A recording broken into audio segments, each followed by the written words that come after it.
এই ফাজিগুলো উচ্চস্বরে গান চালিয়ে ডিজে গান দিয়ে মানুষজনের ডিস্টার্ব করতেছিল, নদীতে ঘুরতে আসা পর্যটকদের হয়রানি করতেছিল। সেনাবাহিনীর এই ট্রলার দেখে সবগুলো দেখুন কিভাবে পালাচ্ছে। সেনাবাহিনী আসলে যদি সঠিকভাবে অ্যাক্টিভিটি দেখাতো তাহলে কিন্তু এই বাঙালি সোজা হয়ে যেত। দেখুন সবাই কিন্তু পলাইতেছে।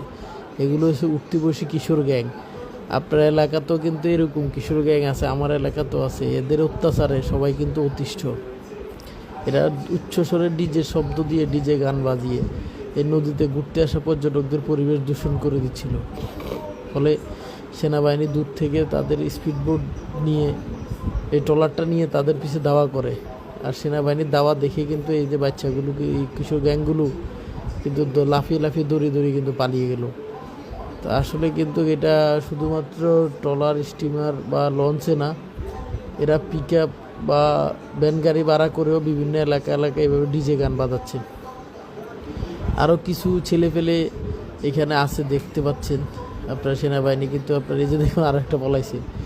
সেনাবাহিনী অলরেডি এদের ডিজে গান এবং গান বাদ্যের যে সকল সামগ্রী এগুলো কিন্তু আপনার এই নৌকা সহ আপনার এই যে ধরে ফেলেছে। এখন সবচেয়ে মজার বিষয় হচ্ছে এই অ্যাক্টিভ মুডে সেনাবাহিনীকে এরকম অ্যাক্টিভ মুডে আমরা দেখতে চাই সর্বত্র। তাহলে কিন্তু আপনার দেশে অন্যায় অপরাধ কিন্তু কমে যাবে।